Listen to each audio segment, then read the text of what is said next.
Hi there, I'm back in the studio. I've got these two big canvases that are on the go. I've been trying to get these paintings moving for a little while, but I really want to get them done, so I'm going to start pushing them forward. And what I want to do is, recently, I don't know if you follow me on Instagram, but I've been posting some new paintings that I've been doing in my sketchbook here, and I'm really enjoying doing those. And I think they would be great inspiration and the idea that I can push forward in these two canvases here. So what I'm going to do is I'm going to have a look through these recent small paintings and see if I can find a way forward, get some ideas for these going, just get some marks moving and see if I can start to push them in a new direction. So when I'm working on large paintings like this and I'm thinking about using my sketches as reference material, it's really important not to think of scaling them up. If you think about just taking a sketch and just making it bigger, that's not really got a huge amount of value, because what you do is you end up trying to repeat everything in the same place. But these sketches, these small paintings, they came about quite spontaneously. I was playing around with them using lots of different processes, laying the paint on, pulling it back off again by laying sheets of newsprint over the top and things like that. So there's lots of layering going on and lots of spontaneous, slightly accidental things happening on the surface, which add to the whole freshness and movement that I can keep in these small paintings. Now, if I was to take one of these paintings and just try and repeat everything in the same place and just make a bigger version of it, and that's not really going to work. And this is something I go into quite a bit of detail in my online Paint It Big course, where I talk quite extensively about how you can use your small paintings, your sketches and photographs as well, in order to build up a reservoir of source material that you can draw on as you're doing your larger work. So you're not just trying to make bigger versions of small paintings. Because like I said, I don't think there's a huge amount of value in that. I want these paintings, these big paintings, to have a life of their own, to have a purpose of their own. So I can use these smaller sketches and paintings as inspiration, but I'm not going to stick to them dogmatically. I want the paintings that I'm doing to have a freshness and a lively quality of their own. And doing it this way, using the small paintings as an inspiration, but not trying to copy them or blow them up or scale them up, it's going to keep them a lot fresher, a lot more interesting, and well, let's see how it goes.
This is one of the things I like to do when I'm working on this sort of painting and kind of wanting to get them moving. It's having a couple on the go. It's really good because it keeps that sort of preciousness away from just working on one thing.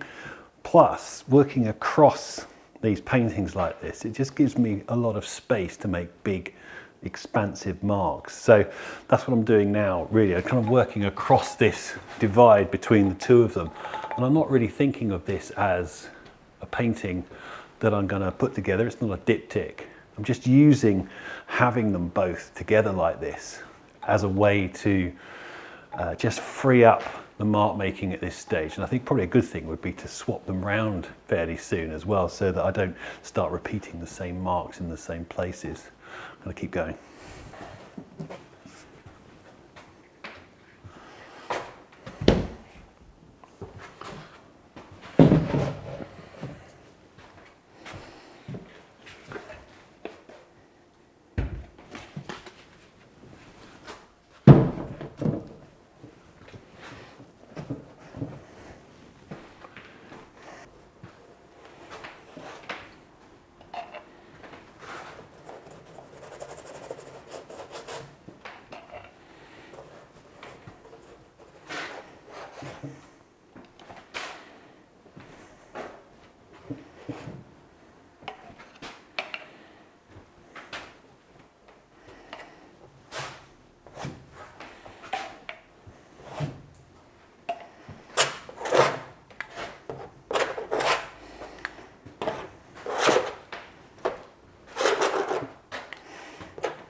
I do feel like I've got this going again.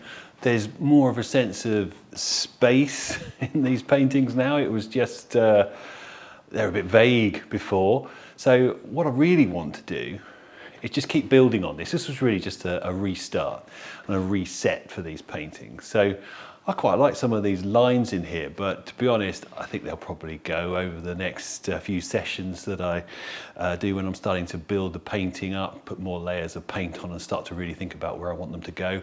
I just want to get some paint on, just want to make some marks and start thinking about where I might be able to push forward from here.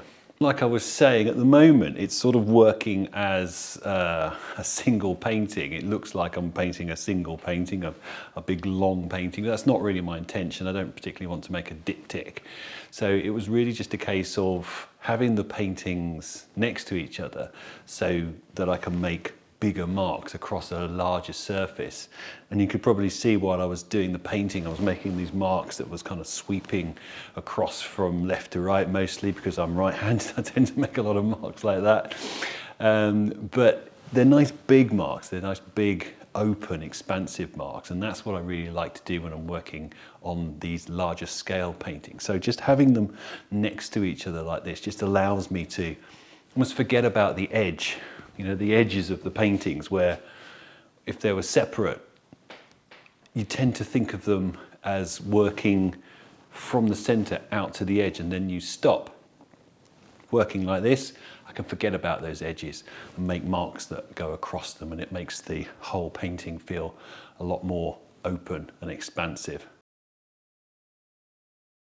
So I hope you enjoyed watching that. I'm going to be working on these paintings further over the next few videos, and hopefully we'll get them to a point where I can really start to see where I want to be with them.